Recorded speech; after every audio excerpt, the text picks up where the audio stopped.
আপনারা ভুলে যেন না ভাই, হাসিনা বাংলাদেশের মাটিতে পা রাখার কয়েক সপ্তাহের ভেতরে তখনকার সাকসেসফুল রাষ্ট্রপতি প্রেসিডেন্ট জিয়াউর রহমানকে শহীদ হইতে হয়।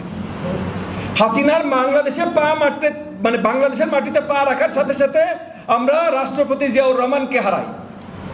কোনো কানেকশন নাই। বিএনপি কেন এত ক্ষমাশীল যে হাসিনা বাংলাদেশের মাটিতে আসে আর প্রেসিডেন্ট জিয়াউর রহমানকে শহীদ হইতে হয়, এইটা নিয়ে কেউ কোনো কথা বলে না? এই প্রশ্নটা আসলে বিএনপির কাছে আমি ছেড়ে দিচ্ছি। কোন মানবতার ফেরিওয়ালা, mother of humanity, mother of democracy, জননেত্রী, দেশ নেত্রী কোনো কিছু না শেখ হাসিনা ভাই। একটা সাইকোপ্যাথিক কিলার, শেখ হাসিনা। কিছু বই ছিল বাংলাদেশে ব্যান করা, নিষিদ্ধ, কেনা যেত না, পড়া যেত না, কোথাও পাওয়া যেত না। 5ই আগস্টের পর এরকম কিছু বই এখন বেস্ট সেলার হয়ে গেছে, প্রত্যেকটা ঘরে ঘরে পাওয়া যায়। অনেক টেলিভিশন চ্যানেল আছে গিফটে দেয় এই বইগুলো। আগে ওই টেলিভিশন চ্যানেলগুলো বা ওই খবরের মাধ্যমগুলো এগুলো নিয়ে কথা বলতে পারতো না। তার মধ্যে একটা অত্যন্ত পরিচিত বই মতিউর রহমান রেন্টু সাহেবের, মতিউর রহমান রেন্টু সাহেবের আমার ফাঁসি চাই। এই আমার ফাঁসি চাই বইটাতে মতিউর রহমান রেন্টু সাহেব শেখ হাসিনার সাথে অনেক বছর ধরে যতখানি সময় কাটিয়েছেন তার বড়ভাবে স্মৃতিচারণ এবং বিশ্লেষণ দেন।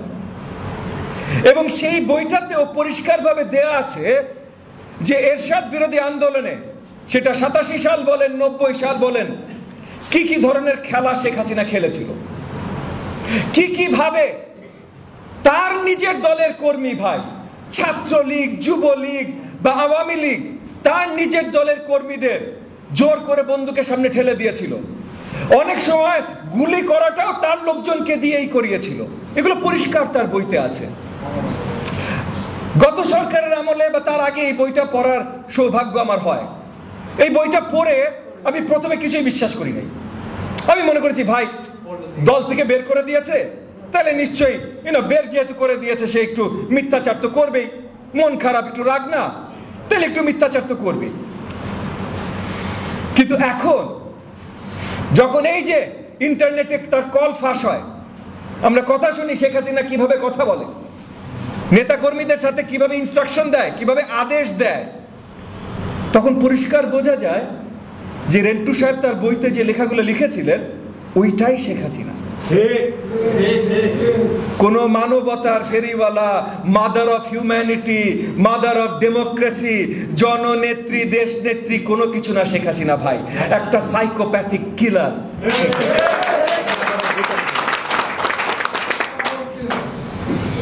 একটা সাইকোপ্যাথিক কিলার শেখ হাসিনা।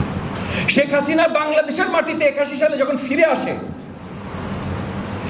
বাংলাদেশের মাটিতে 81 সালে যখন ফিরে আসে, যেটার আবার আমরা কি এতদিন আওয়ামী লীগ করতো স্বদেশ প্রত্যাবর্তন দিবস, এই দিবস ওই দিবস, হাসিনা কবে প্রথম শাড়ি পরেছে দিবস, কবে কবে বাথরুম গেছে দিবস। তো এই দিবসগুলোর ভিতরে আপনারা ভুলে যেন না ভাই, হাসিনা বাংলাদেশের মাটিতে পা রাখার কয়েক সপ্তাহের ভেতরে তখনকার সাকসেসফুল রাষ্ট্রপতি প্রেসিডেন্ট জিয়াউর রহমানকে শহীদ হইতে হয়। হাসিনার বাংলাদেশের মাটিতে পা রাখার সাথে সাথে আমরা রাষ্ট্রপতি জিয়াউর রহমানকে হারাই। কোনো কানেকশন নাই ভাই। আওয়ামী লীগ তো কোনো কানেকশনও খুঁজে না।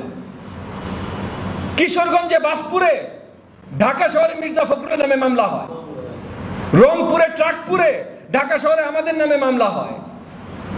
তাইলে বিএনপি কেন এত ক্ষমাশীল যে হাসিনা বাংলাদেশের মাটিতে আসে আর প্রেসিডেন্ট জিয়াউর রহমানকে শহীদ হইতে হয়, এইটা নিয়ে কেউ কোনো কথা বলে না? এই প্রশ্নটা আসলে বিএনপির কাছে আমি ছেড়ে দিচ্ছি। যদি আপনারা যারা যারা পড়েছেন রেন্টু সাহেবের বইটা, আর যদি না পড়ে থাকেন, আমি আপনাদেরকে রিকোয়েস্ট করবো আপনারা একবার পড়ে নিন। কারণ কোন বইয়ের যদি বেস্ট সেলার হওয়ার একটা ডিজার্ভিং বই থাকে, তাহলে রেন্টু সাহেবের আমার ফাঁসি চেয়ে একটা ডিজার্ভিং বই ভাই। কারণ হাসিনা সম্বন্ধে সব সত্য সে এই বইয়ের ভিতর উন্মোচন করেছেন। হাসিনা কতটা সাইকোপ্যাথিক সেটা এখানে পরিষ্কার করেছেন। হাসিনা, আওয়ামী লীগ, যুবলীগ, ছাত্রলীগ এই সবগুলোকে আমাদের ঠিকই রুখে দিতে হবে। কারণ তারা বারবার চেষ্টা করে কোন ধরনের অরাজকতা সৃষ্টি করবে, কি ধরনের সহিংসতা সৃষ্টি করবে এই দেশের মাটিতে, সেগুলো আমরা হইতে দিতে পারি না। এবং তার জন্য ছাত্রলীগকে যেভাবে নিষিদ্ধ ঘোষণা করা হয়েছে, ঠিক একইভাবে আওয়ামী লীগকে নিষিদ্ধ ঘোষণা করাটা অত্যন্ত গুরুত্বপূর্ণ। নাহলে এই যে সাহস পাচ্ছে, একের পর এক জায়গায় দাঁড়াতে চেষ্টা করছে। আওয়ামী লীগ নিষিদ্ধ করার বিরুদ্ধে অনেকে অনেক আলোচনা করেন।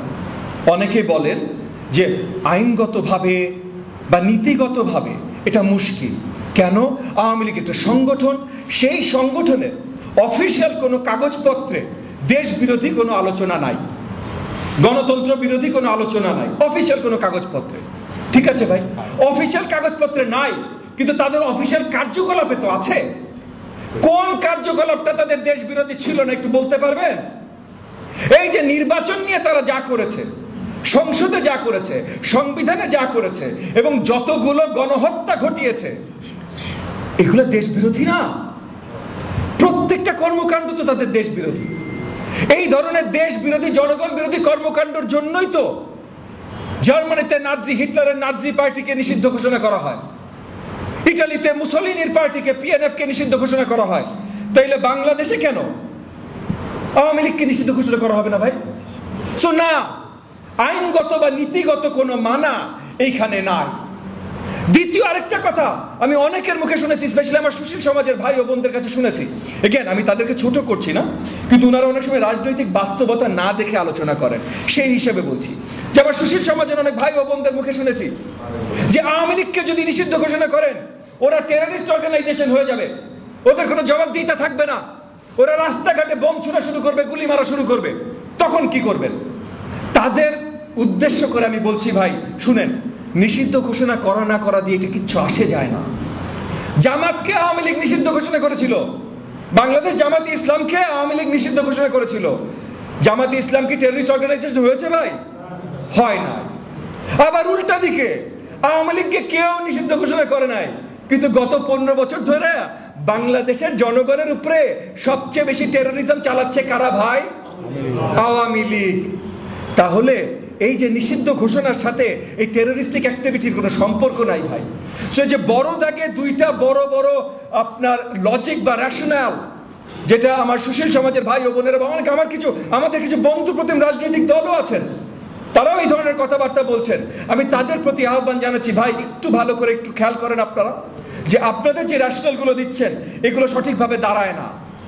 এবং বাংলাদেশের ভবিষ্যৎ সৃষ্টি করতে হলে এই যেভাবে এই গত কিছুদিন আগে অতি পরিচিত এবং অতি সম্মানিত মিডিয়ার একজন মুখ খালেদ মহিউদ্দিন সাহেব, এগেন আমি ওনাকে অত্যন্ত পছন্দ করি। উনি স্পষ্টভাষী, উনি ভালো সাংবাদিক, এবং যখনই উনি কাউকে টক শোতে ডাকেন উনি সোজা সাপটা প্রশ্ন করেন, এইভাবেই উনাকে আমরা চিনি।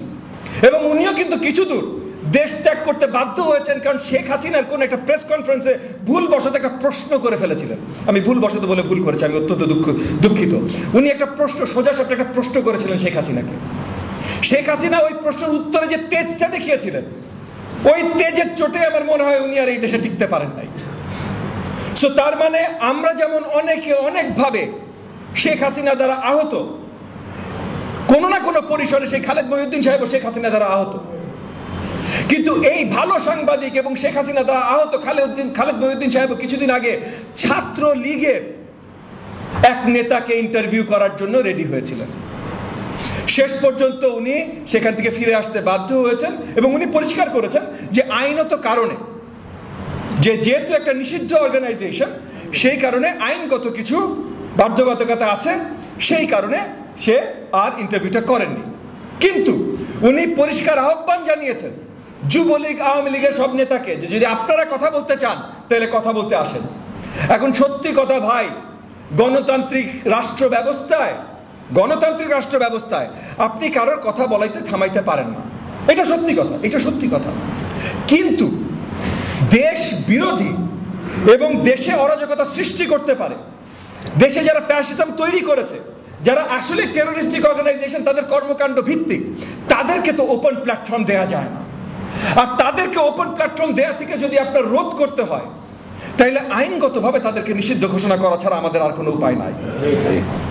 তাই আমি অন্তর্বর্তীকালীন সরকারের প্রতি আহ্বান জানাচ্ছি, আমরা ইতিমধ্যে মামলা দায়ের করেছি, সেই মামলার উপরে নজর দিয়ে বাংলাদেশ আওয়ামী লীগকে একটা সংগঠন হিসেবে নিষিদ্ধ ঘোষণা করা উচিত।